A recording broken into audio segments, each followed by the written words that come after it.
Lecture de l'épître du bienheureux apôtre Paul aux Romains.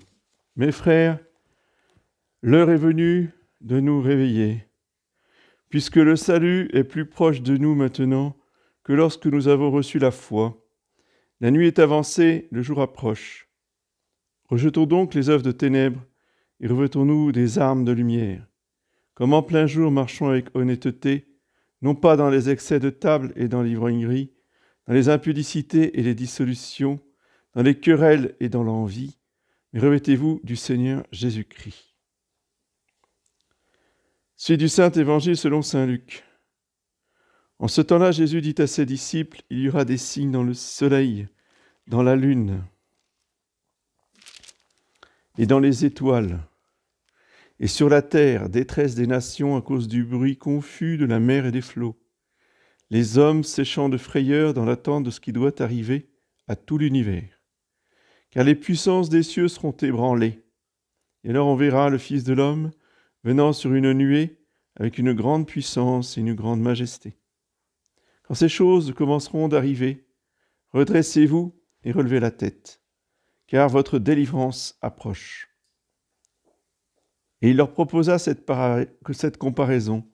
Vous voyez le figuier et tous les arbres, lorsqu'ils commencent à produire leurs fruits, vous savez que l'été est proche.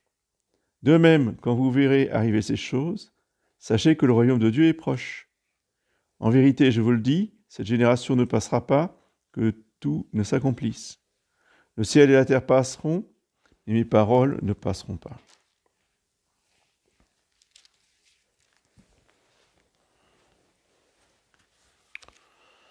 Voici les annonces de la semaine. Donc aujourd'hui, premier dimanche de l'Avent, premier jour donc de l'année liturgique. Lundi 29, vigile de Saint-André. Mardi 30, Saint-André, apôtre.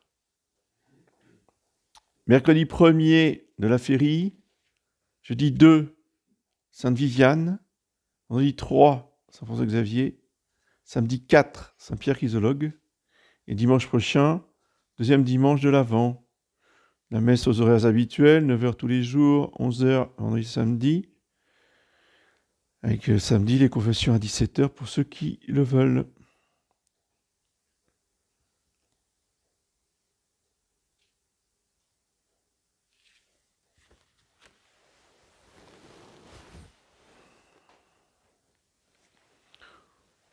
Donc aussi, je rappelle que l'Avent est un temps de pénitence. C'est pour ça que l'Église remet les ornements violets et enlève les fleurs à l'autel. Ce n'est pas un temps de pénitence comme le carême. Vu les circonstances, on peut peut-être faire quand même un effort. C'est pas le moment de se relâcher. Au nom du Père et du Fils et du Saint-Esprit, ainsi soit-il.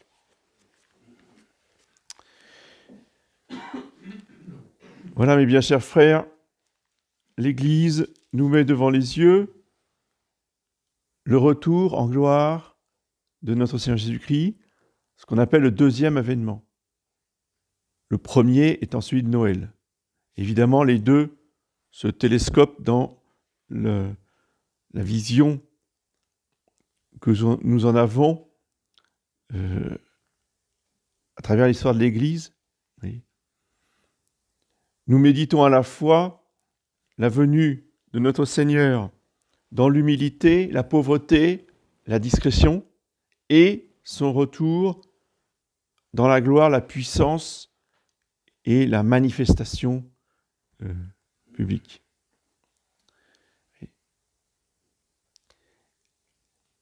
Et le démon, justement, avait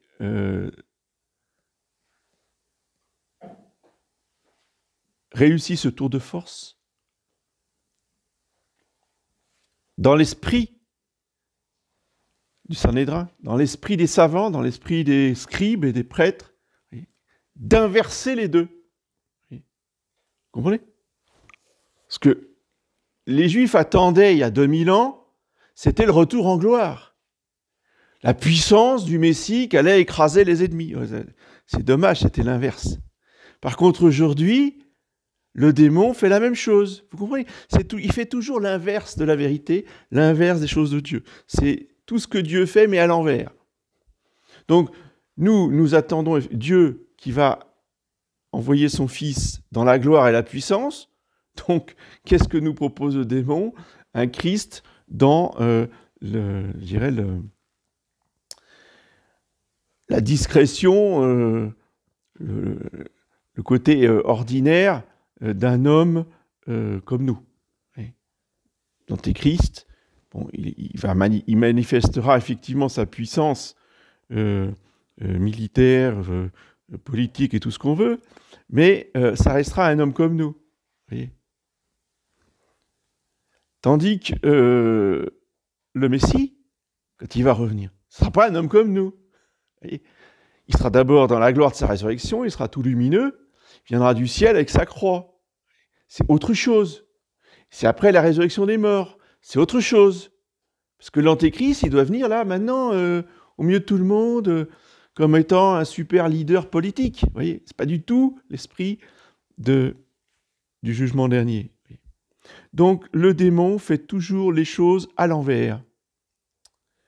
Donc, à nous de ne pas nous laisser, justement, séduire par tous les mensonges. Pour ça, il faut être réveillé. D'où cette parole de saint Paul dans l'Épître. L'heure est venue de nous réveiller. La nuit est avancée, le jour approche. Oui. On n'a jamais vu autant ce site internet sur le grand réveil. Il faut être réveillé, il faut être éveillé, le grand éveil. Enfin, on décline ça sur tous les... Oui. Bien sûr, ça n'a aucun rapport avec saint Paul, on est bien d'accord. C'est quand même dans l'air du temps. Oui. Encore une fois, le démon imite toujours le bon Dieu. Oui. À nous d'être vraiment réveillés comme saint Paul nous le demande.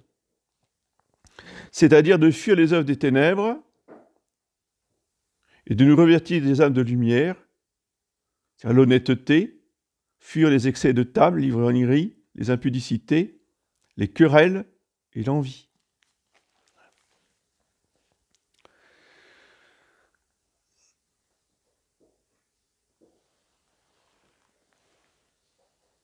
Pendant ce temps de l'Avent, oui, il nous faut être réveillés afin de voir arriver de loin, voyez, les pièges du démon, en particulier les querelles et l'envie.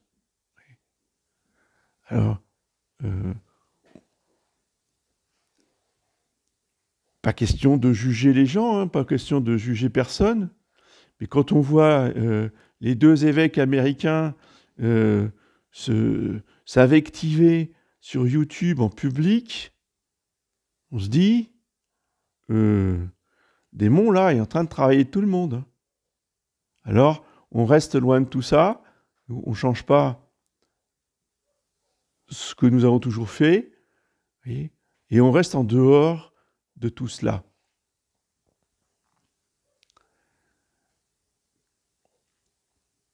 Petite note, nota bene, si on voit tout ça, pourquoi ça se passe?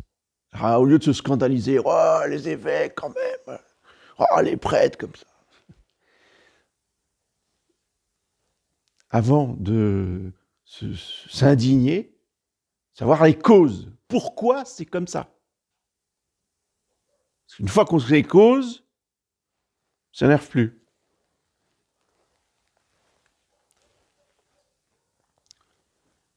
On ne récite pas l'exorcisme. Deuxième cause, on accueille les magnétiseurs. Il y a des magnétiseurs dans toutes les chapelles. Toutes les chapelles. Je dis toutes, c'est toutes. Il n'y a pas une qui fait exception. Donc, les prêtres se tapent dessus, les évêques se tapent dessus, tout le monde se tape dessus, parce que c'est le diabolos, celui qui divise, le diviseur, il est là. Vous regardez, effectivement, il est là. Pourquoi? Parce qu'on l'a fait rentrer dans les chapelles, via le magnétisme. C'est tout. Alors, il nous faut garder la sérénité, la paix, l'espérance. Quand vous verrez ces choses qui commenceront d'arriver, redressez-vous, relevez la tête, car votre délivrance approche. Voilà. Vous voyez, il ne s'agit pas de s'indigner. Jésus ne dit pas « indignez-vous de tous ces scandales ». Non. Quand vous voyez ces choses arriver, comme on les voit actuellement, redressez la tête, car votre délivrance approche.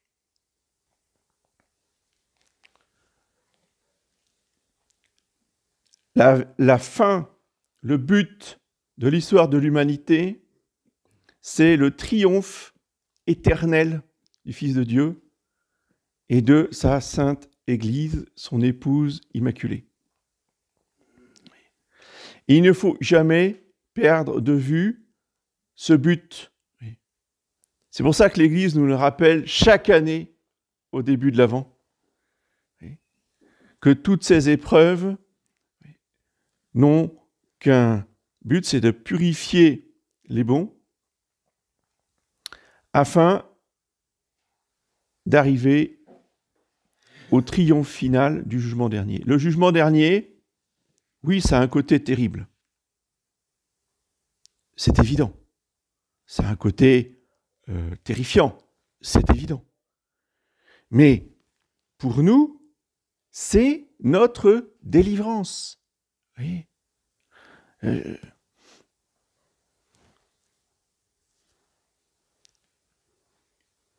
Je suis comme vous, je suis atterré, je suis désolé pour tous ces pauvres gens qui s'écroulent en plein milieu de terrains de sport, tous ces militaires qui, à 20 ans, s'écroulent après un cross, ils s'écroulent, un crise cardiaque. C'est désolant. Mais c'est notre délivrance qu'approche. Vous comprenez ? La justice de Dieu s'opère. C'est ça qu'il faut regarder. Qu'est-ce que c'est que le jugement de Dieu ? Qu'est-ce que le jugement dernier ? C'est la justice de Dieu. Et c'est notre bonheur. Bienheureux ceux qui ont faim et soif de justice, car ils seront rassasiés. On va être rassasiés. On n'est pas triste, on n'est pas abattu, on n'est pas « oh, c'est horrible, c'est affreux, c'est terrible ». Non, on va être délivré, on va être rassasié. C'est le bonheur. C'est notre bonheur, à nous.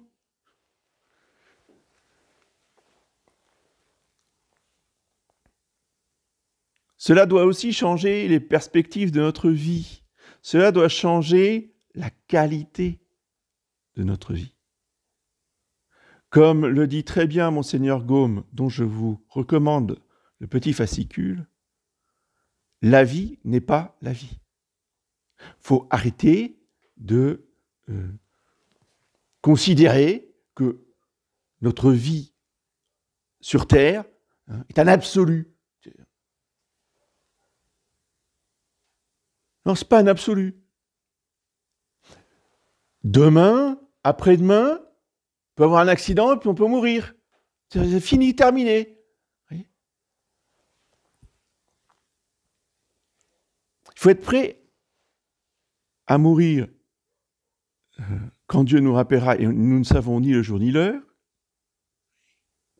Donc, on ne va pas se mettre à plat ventre devant des méchants qui ont perdu, qui vont être jugés, qui vont être détruits, pour qu'ils nous détruisent notre santé et qu'ils nous tuent à petit feu.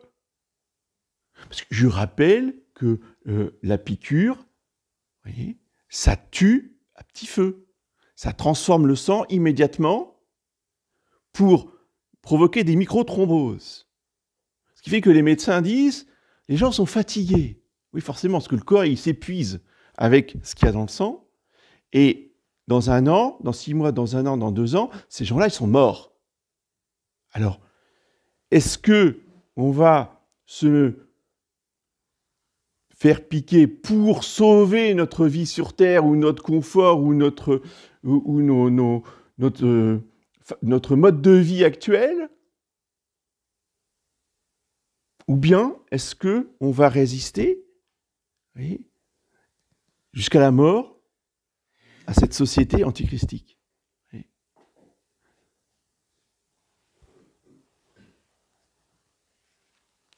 Et vous voyez la perspective? Ceux qui refusent, les autres, ils sont paniqués. Mais vous allez mourir, ils vont vous enfermer. Enfin, on peut décliner tous les délires qu'on voit sur... qui, effectivement, peuvent exister quelque part dans le monde, en Australie ou ailleurs. Et en fait, c'est le contraire. C'est eux qui vont mourir, c'est nous qui vont être vivants. J'aime bien, j'ai vu passer ça, extraordinaire. C'est tout un programme. Une image vaut 1000 mots. Vous avez quelqu'un qui fait un massage cardiaque sur un autre qui est allongé par terre. Donc celui qui fait le massage cardiaque, celui qui n'a jamais été vacciné, et puis celui qui est par terre, c'est celui qui a été vacciné. C'est exactement ça. Alors, Jésus disait les choses autrement, mais c'est exactement ce que ça veut dire. Celui qui veut sauver sa vie la perdra. Celui qui accepte de perdre sa vie la sauvera. Et toujours pareil, c'est une inversion. Le côté divin, le côté démoniaque est toujours l'inverse l'un de l'autre.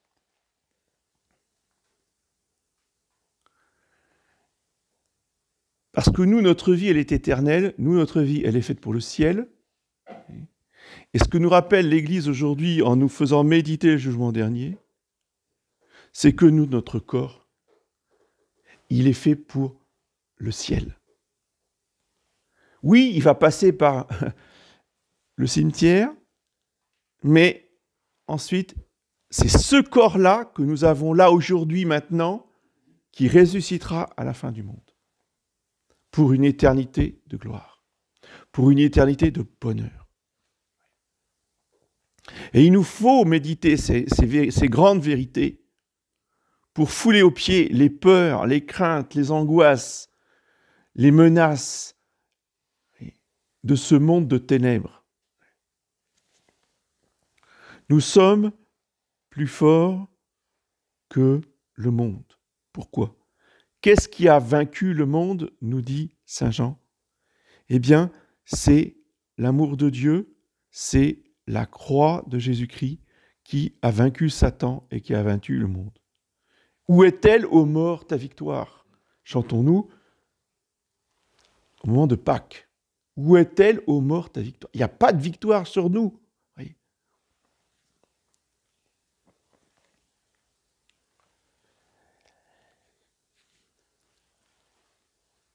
Donc ce temps de l'Avent doit être pour nous un temps de pénitence pour nous détacher complètement des biens de ce monde, afin d'être prêts éventuellement à les perdre tous, voire définitivement, si le bon Dieu veut nous rappeler à lui plus rapidement que prévu. Oui.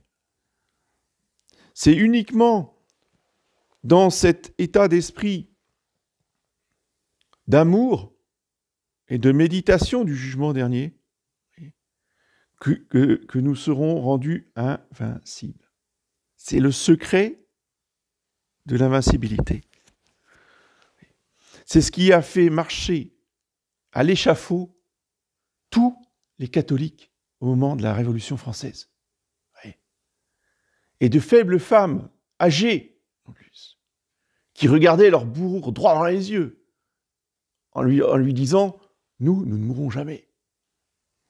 Pour avoir le courage, dans des circonstances pareilles, alors qu'on va se faire couper la tête, de dire à son bourreau « Nous, les catholiques, nous ne mourrons jamais », c'est quelqu'un qui avait médité ces choses-là, qui avait médité ces grandes vérités éternelles. Et donc cette grâce, il faut la demander à la très sainte Vierge Marie, parce que cet événement du retour de Jésus en gloire pour le jugement dernier sera préparé par le règne et la révélation de la très sainte Vierge Marie au monde entier. Comme le premier avènement de Jésus est arrivé par Marie, mais dans le secret de la maison de Nazareth, eh bien de même, la deuxième venue de Jésus viendra par Marie, mais non pas dans le secret, mais dans la publicité, dans le règne, dans le triomphe mondial du cœur immaculé de Marie. Ce triomphe, cette conversion de la Russie, cette conversion des Juifs que nous attendons, ce règne du Sacré-Cœur que nous attendons, c'est pas pour faire la fête. C'est pas pour dire « Ah, ça y est, maintenant, on va ouvrir une ère de 1000 ans de bonheur. » Ça, c'est le démon qui chante des choses comme ça. Non. Le règne du Sacré-Cœur, le triomphe du cœur immaculé de Marie, c'est pourquoi ? C'est pour nous préparer, pour nous fortifier, pour nous armer à la venue du jugement dernier. Et là, ça change de ton. Là, c'est peut-être pas ce qu'on aurait aimé entendre. Mais ça, c'est la vérité. Ça, c'est le discours que l'Église tiendra toujours. Oui. Et ceux qui ne veulent que un nouvel âge de bonheur sans souffrance sur la terre, oui, ne seront pas d'accord. Eux, ils se retourneront vers Lucifer qui va leur proposer, lui, par contre, eh bien, l'éternité sans souffrance sur la terre. Qu'est-ce qui va trancher les camps ? La croix de Jésus. C'est toujours la croix de Jésus qui va départager les hommes, comme il départagera les hommes au jugement dernier. Il y a ceux qui sont les amis de la croix, il y a ceux qui sont les ennemis de la croix. Chacun sera soit à droite avec le bon larron, soit à gauche avec le mauvais larron. Mais de toute façon, la croix est au milieu de l'humanité et de l'histoire de l'humanité.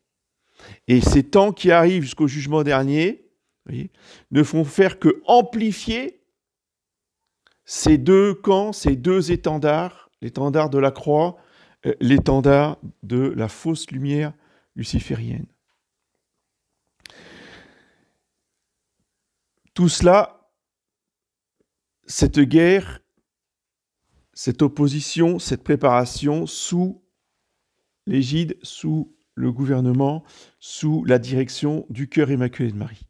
Donc demandons-lui à la très sainte Vierge ce matin de rester fidèle jusqu'à la mort à son divin Fils, sans aucune compromission avec le nouvel ordre mondial qui est en train de se mettre en place, qui est un ordre antichristique, un ordre luciférien. On ne fait aucune concession. Et pour revenir à la querelle entre les évêques américains, comme par hasard, il y en a un qui nous dit qu'on peut aller se faire vacciner, il n'y a pas de problème, c'est un vaccin comme les autres. Totalement aveuglé, l'évêque. Pourquoi ? Récite pas exorcisme. C'est tout. Pas compliqué. Si je vous dis de réciter l'exorcisme, si on récite l'exorcisme, c'est pas pour le plaisir de titiller le démon, c'est pour se protéger de l'aveuglement. Monsieur Sandborn, c'est un savant. C'est quelqu'un qui a une encyclopédie, il connaît toute la somme théologique par cœur, quasiment. C'est pas ça qui fait le discernement. Si on ne se protège pas avec l'exorcisme, eh bien, on est aveuglé par le démon. Donc, récitez bien l'exorcisme, joignez-vous à nous sur Telegram ou pas sur Telegram, ou chez vous, faites-le le mardi soir, que nous récitions tous ensemble cet exorcisme toutes les semaines. Il faut continuer avec la prière à Sainte Marthe pour la destruction de cet ordre luciférien. C'est très, très, très important parce qu'il n'y aura pas de victoire sans ces prières